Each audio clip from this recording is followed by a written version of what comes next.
वसुधैव कुटुंबकम है भारत का मंत्र, जिसमें सांस्कृतिक पहलू भी शामिल है। और ये जो मध्यम संगीत आप सुन रहे हैं, ये जापानी संगीत बता रहा है कि तेजस्विनी की टीम आज पहुंची है ज़ेन काइज़न गार्डन में, जो अहमदाबाद में मौजूद है। और जब मैं संस्कृति की बात करती हूँ तो यहाँ हम खास तौर पर इसलिए पहुंचे हैं क्योंकि हमारे साथ जो जुड़ने जा रही हैं वो महिला संस्कृति के क्षेत्र में अपनी एक अलग पहचान बना चुकी हैं। आप अपने समाज की पहली ऐसी बेटी हैं जिन्होंने आगे बढ़कर ये हिम्मत दिखाई, विश्व के सामने आपने अपने समुदाय की संस्कृति को प्रदर्शित करने का जिम्मा उठाया। आप बहुत छोटी उम्र की हैं, लेकिन फिर भी आपने जो रुतबा हासिल किया है वो दिखाता है कि भारत की संस्कृति में जो विविधता है, अगर उसे सही मंच मिले तो वो सबके दिलों को छू सकती है। आपको कच्छ की कोयल के नाम से जाना जाता है। कौन है ये कच्छी कोयल? आइए बताते हैं आपको। आपके साथ मैं हूं ममता चोपड़ा।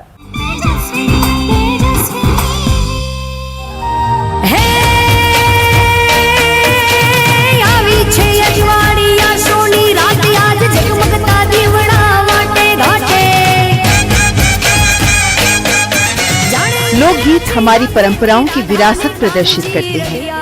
वक्त के साथ ये लुप्त ना हो, इसीलिए इन्हें और अपनी संस्कृति को सहेज कर आगे बढ़ा रहे हैं लोक गायक, जिनमें शामिल हैं लोक गायिका गीता रबारी,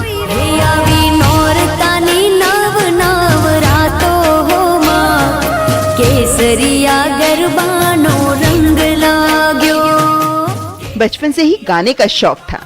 गीता ने गाना तब शुरू किया जब वे 5वीं कक्षा में थी। आसपास के गांव वाले अक्सर उन्हें गाने के लिए बुलाते थे। शुरू में भजन, लोकगीत, संतवाणी और दियारा गाती थी और फिर मन बना लिया कि गायिका ही बनना है। लेकिन रबारी समाज में लड़की का मंच पर गायन हिम्मत भरा फैसला था। काफी चर्चा के बाद मर्यादा में रहकर गीत गाने की अनुमति मिली, लेकिन संघर्ष कम नहीं थे। 2 साल की थी जब उनके पिताजी को पैरालिसिस हो गया। घर की आर्थिक परिस्थिति ठीक नहीं थी। गीता के 2 छोटे भाइयों की पहले ही मृत्यु हो चुकी थी। मामा जी के घर रहते हुए गायक दिवालीबेन आहिर को देखकर प्रेरणा मिली। स्टेज प्रोग्राम करने लगी, लेकिन अपनी जड़ों से जुड़ी रही। गुजराती गीत रोमा शेरमा से सुर्खियों में आई और फिर एकलो रबारी गाना गाया और दोनों गीत अत्यंत लोकप्रिय हुए।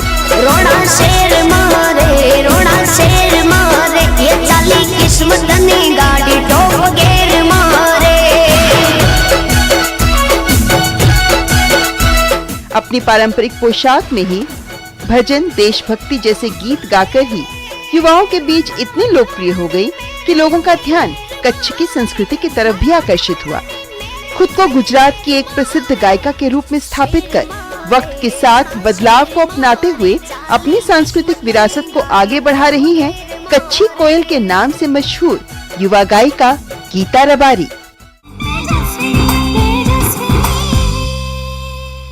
अंबर गाजे ने मेघा डंबर गाजे, अंबर गाजे ने मेघा डंबर गाजे।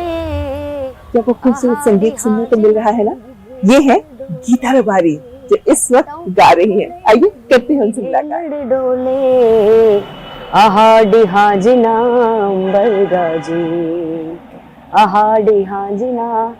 जय श्री कृष्ण ममता जी। जय श्री कृष्ण गीता जी। इतनी खूबसूरत आवाज, इतना प्यारा लहजा, और ये जब गोधुली की बेला है। जी जी जी जी। कैसे मन किया गाने का? अरे ये जैसे सोचा जाए तो ये पानी भरा है, थोड़ी थोड़ी पानी की आवाज आ रही है और एक शाम हो गई है, तो हमारा गुजरात का एक पॉपुलर सॉन्ग है आषाढ़ महीना, जब बरसात की मौसम आती है तब ये गाना हमें याद आता है। तो ये देखकर मुझे ये गाना याद आ गया। बहुत अच्छा लगता है जब आप अपने कल्चर को लेकर सामने आती हैं जी। और आपकी ये पारंपरिक वेशभूषा जी, ये आपके रबारी समुदाय की ही है? जी, ये हम कच्छ रबारी समाज है। हाँ। कच्छ में जो अंजार विस्तार है, वहाँ के जो रबारी समाज है, हम सब लोग यही पहनते हैं। तो वहाँ की हमारी जो बड़ी औरतें, जैसे कि मेरी मम्मी दादी, वो पूरा ब्लैक पहनते हैं। जब तक हम छोटी लड़कियां होती है वो ऐसा कलरफुल पहन सकते हैं। वैसे आपके गाने को इतना पसंद किया जाता है, इतने लोग हैं जो आपके दीवाने हैं आपकी गायकी के, ऐसा क्या जादू है गीता रबारी के गायन में जो इतने लोगों को आकर्षित करता है? पता नहीं, ये भगवान की कृपा है कि मैं एक छोटे से समाज से आती हूँ, छोटे परिवार से आती हूँ, पर लोगों ने मुझे बहुत प्यार दिया है और मेरी आवाज गुजरात के गांव के जो लोग हैं, हर जगह पे मेरी आवाज पहुंची है। तो बस ईश्वर की कृपा है और लोगों को कहीं मेरी आवाज अच्छी लगी तो बहुत प्यार देते हैं मुझे। बहुत प्यार देते हैं। जी, जी। आप रबारी समुदाय से हैं, जी। आपकी आवाज को लोग जानते हैं, जी आपको लोग पहचानते हैं, जी। लेकिन रबारी समुदाय, इसकी क्या कहानी है, इसका क्या आधार है? क्योंकि हमने सुना है जी। कि जो कृष्ण के ग्वाले थे जी। वही रबारी समाज जी। बने हैं। वही जो यदुवंशी थे, ग्वाले उनके साथ थे, उनमें हाँ। से 4 ज्ञातियां थी, आहिर, रबारी, भरवाड़, और तो उनमें से जो रबारी है वो हम। हाँ। और हमारा भी काम वही है, अपनी गायों भैंसों को रखना, और हर गांव में, गुजरात के जो जंगल है, मतलब वहीं पे जंगल में ही रहना, अपनी गायों भैंसों को चराना वहीं पे। तो रबारी इसलिए, और ये रब जो शब्द है वो कहते हैं कि रब से यारी, यानी कि भगवान से यारी, वो है रबारी। हाँ। तो कि भगवान कृष्ण के वो मित्र थे, उनके साथ उनकी गैया चराई, उनके साथ वो बचपन में जो है, तो इसलिए सब बोलते हैं कि ये रबारी, जो रब से है यारी वो रबारी। क्या बात है, जो रब से यारी वो रबारी, बहुत ही खूबसूरत। तो ऐसे में चूंकि आप तो रब से यारी ही अपने भजनों में गाती हैं, करती जी। हैं, तो यहाँ पर हमें कितना खूबसूरत माहौल है, जी। हमें अब क्या सुनाएंगे आप? बिल्कुल, अब भगवान की बात आई है तो भगवान कृष्ण को याद करते मैं 1-2 पंक्तियां गाऊंगी। द्वारिका नु नाथ मारो राजा रण छोड़ छे, एणे मने माया लगाड़ी रे। द्वारिका नु नाथ मारो राजा रण छोड़ छे, एणे मने माया लगाड़ी रे। एणे मने माया लगाड़ी मारवाला, एणे मने माया लगाड़ी मारवाला, एनी मने माया लागी रे। जय श्री कृष्ण। आप पहली ऐसी महिला हैं जी अपने रबारी समुदाय से जी जो घर से बाहर गायकी के लिए निकली। जी। आपको ये जिम्मेदारी भी लगती है कि इतना पुराना कल्चर है ना हम जी। लोगों का, संस्कृति, क्योंकि लोग जानते नहीं। हमारे समाज की औरतें घर का काम करती है और घर संभालती है। ये हम जो जंगल में रहते तो हमारा वो संभालती है। स्टेज पर परफॉर्म करना ये कहीं दूर की बात है, और बहुत हमारा समाज में ना वो संस्कृति की बहुत मानते थे, मर्यादा, औरत को घूंघटी रखना है, किसी और को मुंह नहीं दिखाना है, ये पूरी परंपरा ऐसी है का। तो यही बचपन से सिखाया गया है कि रोटियां बनानी है और भेड़ बकरियों को साचना है, परिवार को संभालना है। तब मैं छोटी थी, गाने के लिए जाती थी, तो सब लोग ऐसे समाज में कहते थे कि हमारी परंपरा ये नहीं है, हमारी बच्चियों को नहीं गवाना चाहिए। अगर आपकी बेटी गाएगी तो दूसरी बच्चियां भी बिगड़ेंगी कि आपकी बेटी अच्छा नहीं कर रही है। तो मैं सिंगल चाइल्ड हूँ, तो मेरे मम्मी पापा ये कहते कि नहीं, मेरी बेटी की जीत है, उसे अच्छा लगता है तो मैं इनको सपोर्ट करूंगी। और मुझे ऐसा था कि मैं प्रोग्राम करने के लिए जाऊँ, पर मगर मैं सिर्फ भगवान के ही मैं सॉन्ग गाऊं। ये परमिशन आपको आपके समाज ने दी? हाँ, फैमिली साथ में। तो फिर समाज ने बाद में सपोर्ट किया कि नहीं, ये बेटी अच्छा कर रही है, क्योंकि हमारा कल्चर भी इसमें आ रहा है और ये भगवान की कीर्तनकारी है। और कहीं ना कहीं इसमें मुझे देखकर कई बच्चियां गाने लगी और एक क्या बोलते हिम्मत मिली, अगर ये कर सकती है तो मैं क्यों नहीं। तो क्या अब और भी ऐसी लड़कियां हैं जो अब मेरे बाद तो कई बच्चियां अच्छा गा रही है, और अलग अलग फील्ड में भी बहुत बच्चियां गई है उसके बाद। और अब तो ना मेरे अगर मैं सिंपल कपड़े में कहीं दिख जाऊं तो मुझे पहचानेगी, यही अगर मैं कपड़े पहन के जाऊंगी तो नहीं, ये गीता रबारी है। तो मेरी सरनेम और मेरे जो कल्चर की जो कॉस्ट्यूम है, अब ये मेरी ताकत है। बिल्कुल, ये आपकी ताकत है। और इस ताकत को बचपन से ही पहचाना गया क्या? मतलब आपको याद है वो पहला गीत जी जिसने आपको प्रसिद्धि दिलाई थी, वो कौन सा था? और वो गुनगुनाइएगा भी जरूर। बिल्कुल बिल्कुल। ये जो मेरा सॉन्ग है रोना शेरमा, गुजरात का पहला ऐसा सॉन्ग है जिसको बहुत सारे व्यू मिले हैं और अभी तक उसका रिकॉर्ड ब्रेक है, उसका रिकॉर्ड अभी तक टूटा नहीं है। और इसको गुजरात में नहीं, पूरे इंडिया में, मैं राजस्थान में भी परफॉर्म करती हूँ, एमपी में भी करती हूँ। तो इस गाने को सब जगह से बहुत प्यार दिया है, क्योंकि कहीं ना कहीं भगवान की कृपा है कि इसका धुन अच्छी है, लोगों को शब्द समझ में नहीं आता, धुन अच्छी लगती है। तो ये मेरा पहला गाना है जो मैंने पहली बार स्टूडियो में गाया था, और इस गाने से मुझे लोगों के दिल तक पहुंचने की ये जरिया मुझे मिला, तो मैं बिल्कुल गाना चाहूंगी जी। शेर मारे रोना शेर मारे, चाली किस्मत नी गाड़ी टॉप गेर मारे, रोना शेर मारे रोना शेर मारे, चाली किस्मत नी गाड़ी टॉप गेर मारे। आप लोगों के कल्चर में प्रकृति के आप लोग बहुत नजदीक रहते हैं जी। कहा जाता है कि जो रबारी समाज है वो पशुपालन में जी लगे रहे थे ना, तो क्या कोई ऐसी कहानियां भी आपको बचपन में सुनने को मिली जो आपके इस रबारी समाज के इतिहास को आगे लाती हो, जो लोगों को कम पता हो? बिल्कुल, हमारे समाज की सबसे पहली वो मर्यादा है। जो मैं कपड़े पहनती हूँ वो हमारे समाज की एक पहचान है। तो ऐसा बोलते हैं सालों पहले मेरे दादा या परदादा कि ये रबारी जो समाज है वो राजस्थान से आए हैं, जैसलमेर से। सालों पहले वहां पे ऐसे कहा जाता है कि बेटी जो हमारी रबारी समाज की थी वो बहुत दिखाऊ थी, इतनी प्यारी लग रही थी, इतनी सुंदर थी वो।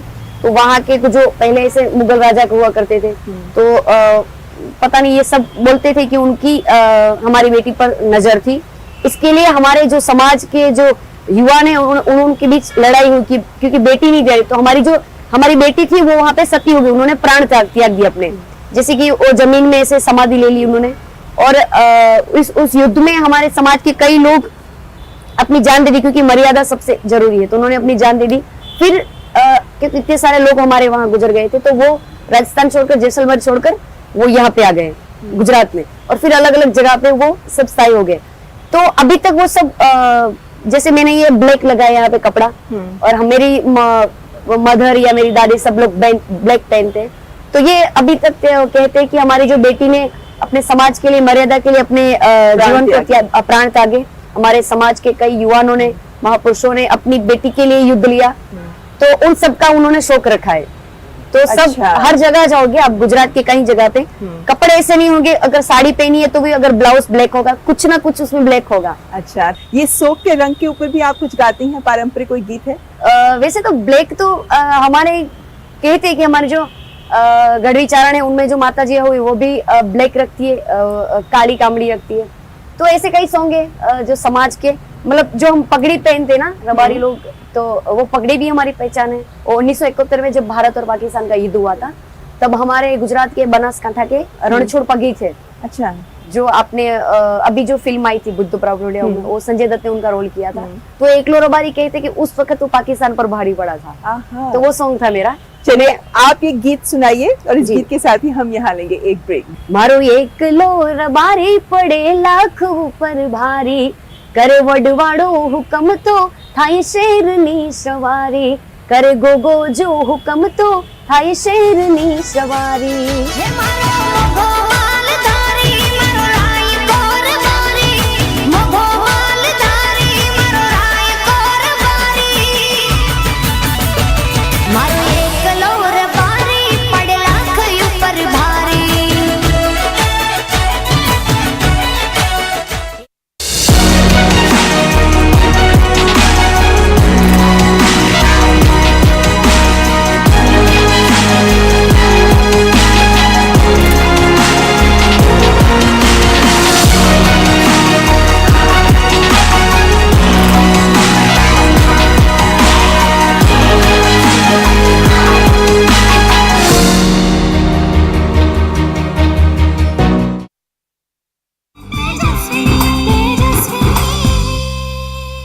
ब्रेक के बाद आपका स्वागत। आप देख रहे हैं तेजस्वी, जिसमें आज हमारे साथ हैं कच्छी कोयल गीता बेन रबारी। गीता जी, आप जो तमाम बातें कर रही हैं, उसमें सबसे पहले मैं ब्रेक के बाद आपकी पोशाक को कॉम्प्लीमेंट करना चाहूंगी। बहुत ही खूबसूरत, और हर जगह यही पारंपरिक पोशाक पहनती है, कुछ खासियत इसकी? ये खासियत तो ये है कि इससे मुझे लोग पहचानते हैं, और मुझे अच्छा लगता है ये पहना हो तो मुझे गाने, मतलब सॉन्ग गाने में बहुत अंदर से प्राउड होता है, और ये मेरी पहचान बन गई है। मेरे हमारे कच्छ में ज्यादातर अब यही दिखाई गई, तो यही सब लेडीजों पहनेंगी, क्योंकि कच्छ की 3 कम्युनिटी है, सब ऐसा ही पहनते, सर पे ओढ़ते और ऐसा ही पहनते हैं। तो मैं जो रबारी समाज से हूँ, तो मेरे समाज में यही पहनते हैं, तो मुझे ये अच्छा लगता है, ये मेरी ताकत है। और लोगों ने भी बहुत प्यार दिया, क्योंकि ये कुछ अलग है गुजरात में। वैसे गुजराती लोग की गुजराती चोली और गुजराती साड़ी होती है, पर अब ये लोगों को ये भी लगा कि गुजरात में ऐसे भी कपड़े पहनते हैं। हाँ, लेकिन ये जो आपकी पोशाक है, इसमें मैंने बहुत सारी रबारी महिलाओं को देखा है कि वो इसी तरह की डिजाइन की पहनती है, मतलब ऐसा ही गला होता है, ऐसी चुन्नट होती है, ऐसे ही यहाँ पर एम्ब्रॉयडरी होती है। तो ये भी कोई खास कारण? वैसे ये हमारे रबारी समाज की जो औरतें हैं उसकी कला है, वो सब घर पे बैठ के कुछ ना कुछ नया करते हैं। वैसे पहले यहाँ पे पूरा वर्क होता था, कच्ची हमारे ढेबरिया समाज का जो वर्क है वो बहुत फेमस है। तो ये जो डिजाइन की है ना, ये सब जोड़ जोड़ के, तो मेरी सिस्टर इन लॉ है, वो मेरे कपड़े पूरे बना दिए। वैसे हमारे समाज की पूरी औरतों को ये कपड़े आने ही चाहिए और सबको आता है, सिर्फ मुझे नहीं आता। आपने नहीं कढ़ाई सीखी? नहीं, मेरी मम्मी ने कभी मुझे ऐसा प्रेशर नहीं किया कि तू सीख ले। तो मुझे थोड़ा बहुत आता है, ये ऊपर का जो पेन है वो नहीं आता। मैं कटिंग कर सकती, जोड़ नहीं सकती। आपने अभी बात की जैसे बचपन से आपने गाना शुरू किया ना, जी। आपको कुछ याद है पहला गाना क्या था जब मैंने स्टेज पर गाया होगा? स्टेज पर हमारे समाज के फंक्शन हुआ करते तब तो मुझे बुलाते थे, पर ऐसा फंक्शन कि जहाँ पे हर कम्युनिटी थे, खाली रबारी नहीं, हर कम्युनिटी वहाँ पे उपस्थित थी। तो हमारे कच्छ के कई स्टेज थे तो मैंने गाया था, पर सबसे बड़ा स्टेज था हमारे जो वडवाड़ा मंदिर है, हमारे समाज की जगह है, और वहाँ हर कम्युनिटी आती है क्योंकि वहाँ पे भगवान राम का मंदिर है, तो सब लोग वहाँ पे आते। तब मैंने परफॉर्म किया था और तब बहुत प्यार भी मुझे मिला था। अरे क्या बात तो है। मेरे लिए तब मुझे लगा कि नहीं, अब मुझे गाना चाहिए और लोग मुझे पहचानते भी और प्यार भी करते हैं। अभी आप हमें ऐसा कुछ सुनाएंगे जो लोग बहुत पसंद करते हैं जी, और जो मन को सुकून देता हो? बिल्कुल, मेरा प्रिय है और ये मेरा ही गाना है, इससे भी मुझे बहुत सिद्धि मिली है। और ये गुजरात में जब गरबी होती है नवरात्रि तब ये चलता है। माँ तारा आशीर्वाद मने बहु फळ्या शे, माँ तारा आशीर्वाद મને બહુ ફળ્યા છે, કે ઓરતા હતા મનના મારા તે પૂરા કર્યા છે, ઓરતા હતા મનના મારા તે પૂરા કર્યા છે, મા તારા આશીર્વાદ મને બહુ ફળ્યા છે।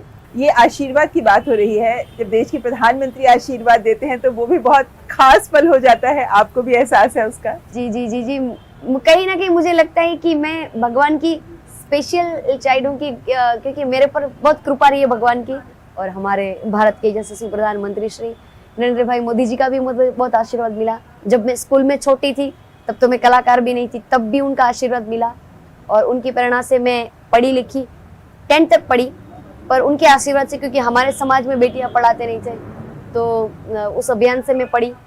और उसके बाद जब मैं सिंगर बनी तो कई बार मुझे उनसे पीएम जी से मिलने का मौका मिला। उन्होंने मुझे दिल्ली भी बुलाया था 19 में, जब ये मेरा गाना गुजरात का टॉप था, इतने व्यू मिले थे, तो उन्होंने बोला कि गीता को बुलाओ। जब वो छोटी थी तब मैं उनसे मिला था, अब मुझे उससे मिलना है। आपने पढ़ाई की बात की है ना जी, तो अभी और भी आगे पढ़ने का मन है? बिल्कुल मुझे पढ़ना है, क्योंकि तब मैंने पढ़ाई छोड़ी थी, क्योंकि मेरे गाँव में 10th तक ही था और बाहर लड़कियों को अलाउड नहीं था। लड़के जाते थे बस में वगैरह और लड़कियों को अलाउड नहीं था, तो मैंने 10th तक पूरा किया और अब मुझे आगे पढ़ना है।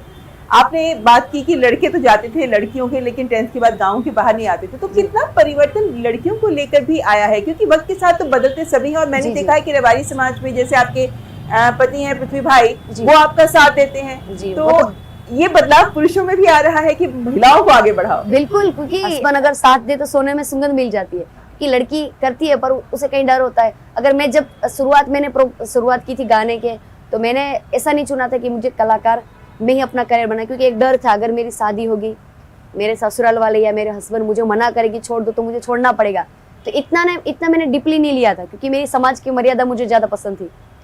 पर ये कुछ अलग हो गया मुझे, मतलब एक मैजिक हो गया कि शादी हुई तो मेरे हस्बैंड ने बोला कि नहीं मैं तुझे सपोर्ट करूंगा, क्योंकि वो तो सिविल इंजीनियर है, उससे ज्यादा पढ़े लिखे है, तो वो पूरा मेरा प्रोग्राम का संभालते, कहाँ जाना है, हर सपोर्ट करते। तो यही चाहूंगी कि मेरे समाज की जितनी भी महिलाएं हैं, और अब तो ये युग बदल रहा है, क्योंकि जितनी भी महिलाएं आगे बढ़ रही है तो उनके हस्बैंड, उनके फैमिली वाले और पुरुषों को उनको सपोर्ट कर रहे हैं, तो ये बहुत अच्छी बात है कि सपोर्ट करना चाहिए। बिल्कुल सपोर्ट करना चाहिए। लेकिन आप एक उदाहरण इन मायनों में भी दे रही हैं गीता बेन कि आप इतना अच्छा रुतबा है आपका आज, लेकिन आप गांव में ही रहती हैं, आप गांव नहीं छोड़ा आपने, कच्छ नहीं छोड़ा आपने। कच्छ में मेरा प्रिय है, मैंने गांव में जन्म लिया है, उसी गांव से मुझे इतनी बड़ी पहचान मिली है। गांव में रहना एक अलग मजा है, गांव की माटी से हम मिलते हैं, जैसे प्रकृति के साथ ही रहते हैं। हमारे आंगन में गाय बंधी होती है, शाम को हम फ्री हो गए तो पूरी लेडीज आंगन में बैठ के बात करती है, वो कुछ वर्क साथ मिलकर करती है, तो अच्छा लगता है वहाँ पे। तो वो जो वर्क साथ मिलकर करती है तो गाने भी गाती होंगी? बिल्कुल बिल्कुल, वो गाती है, उसमें संगीत और वो वर्क दोनों कला मिक्स होती है। क्या गाती है वो जो आप हमें गुनगुना के सुनाना चाहें? बिल्कुल,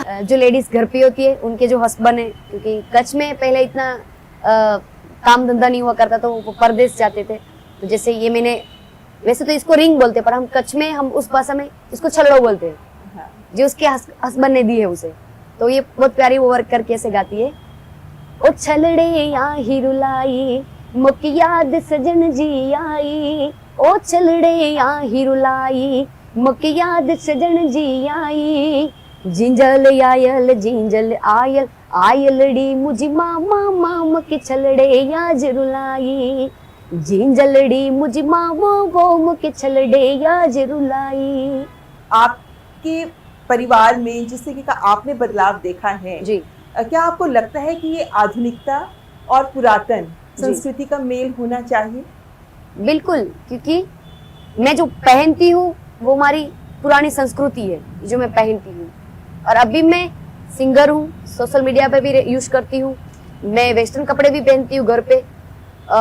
सब साथ में मिलकर, क्योंकि हमारी संस्कृति भी चलना है और जो टेक्नोलॉजी आती है उसको भी उपयोग करना है। क्योंकि ये जैसे सोशल मीडिया है, तो अगर मैंने गाना रिकॉर्ड नहीं किया होता, अगर सोशल मीडिया में भेजा नहीं तो लोगों तक मैं पहुंच नहीं पाती। तो अगर अच्छे विचार है, आप अच्छा कुछ काम कर रहे हो, तो आप सोशल मीडिया को तो टेक्नोलॉजी को भी अपनाएं और अपनी संस्कृति को भी साथ रखें। तो हम साथ में अपने भारत के अलग थी, क्योंकि भारत एक वो धरा है जहाँ संस्कृति वर्षों से है, तो उसको अगर टेक्नोलॉजी के साथ में दोनों मिलकर अगर चलेगी तो हमारा देश कहीं आगे तक जाएगा। गीताबेन, आप आज जो भी हैं, बहुत श्रेय मेरे को लगता है आपके पति पृथ्वी भाई पर भी जाता है कि उन्होंने आपको आगे बढ़ाने में आपका सहयोग दिया। आपको लगता है कि रबारी समाज ही नहीं, पुरुषों की मानसिकता में ये बदलाव ग्रामीण अंचल में आ रहा है? बिल्कुल आ रहा है, क्योंकि मैं तो गांव से हूँ, मेरे पापा गांव से हैं, मेरे हस्बैंड भी गांव से हैं। उन्होंने मुझे खूब बहुत सपोर्ट दिया, क्योंकि अगर फैमिली का सपोर्ट नहीं है, फैमिली छोड़ो, अगर हस्बैंड का ही सपोर्ट नहीं है तो औरत कुछ नहीं कर पाएगी, कोई लड़की कर नहीं पाएगी। तो मैं ये कहना चाहूँगी, अगर आपकी वाइफ, आपकी बहन, आपकी बेटी अगर अच्छा काम कर रही है तो उसको सपोर्ट दे दो। मेरे पापा को जब पैरालाइज हुआ था तब वो मैं तब बहुत छोटी थी, तो मेरी मम्मी ने हमारा घर संभाला, क्योंकि पापा तो तब बीमार थे ना। तो ये पापा को लगा कि जब मैं बीमार था तो मेरी वाइफ ने संभाला, वो पढ़ी लिखी नहीं थी, तो उन्होंने बोला कि नहीं, अगर मेरी बेटी इतना कर रही है तो ये जरूरी है, अगर वो पगभर होगी ना तो उसको काम आएगा।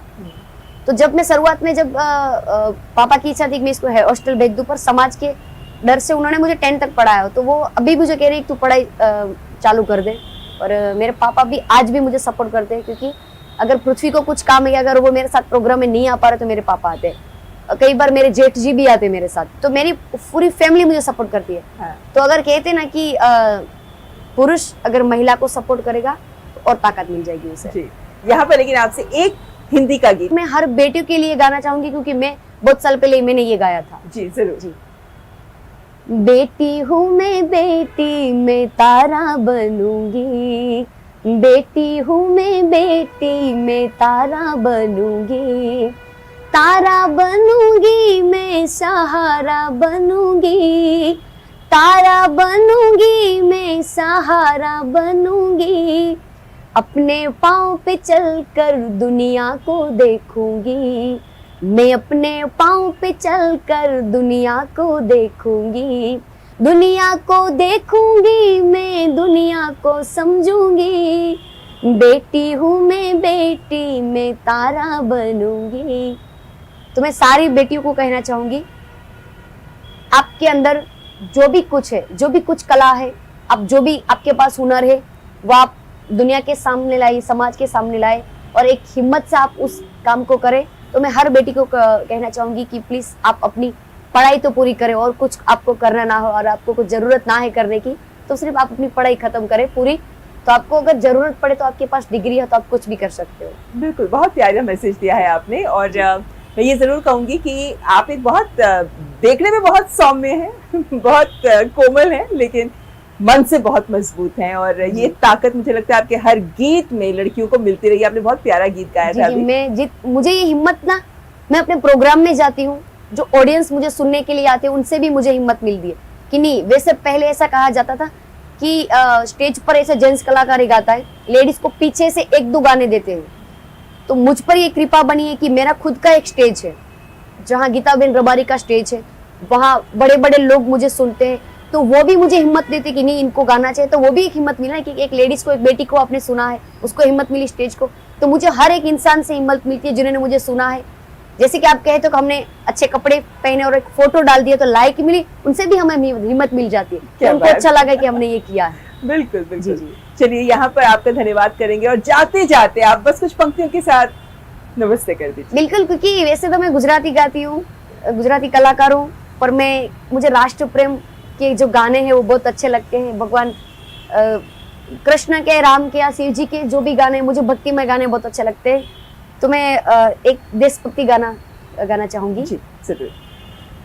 देश से है प्यार तो हर पल ये कहना चाहिए, मैं रहूं या ना रहूं भारतीय रहना चाहिए, सिलसिला ये बाद में मेरी यूं ही चलना चाहिए, मैं रहूं या ना रहूं भारतीय रहना चाहिए, भारतीय रहना चाहिए।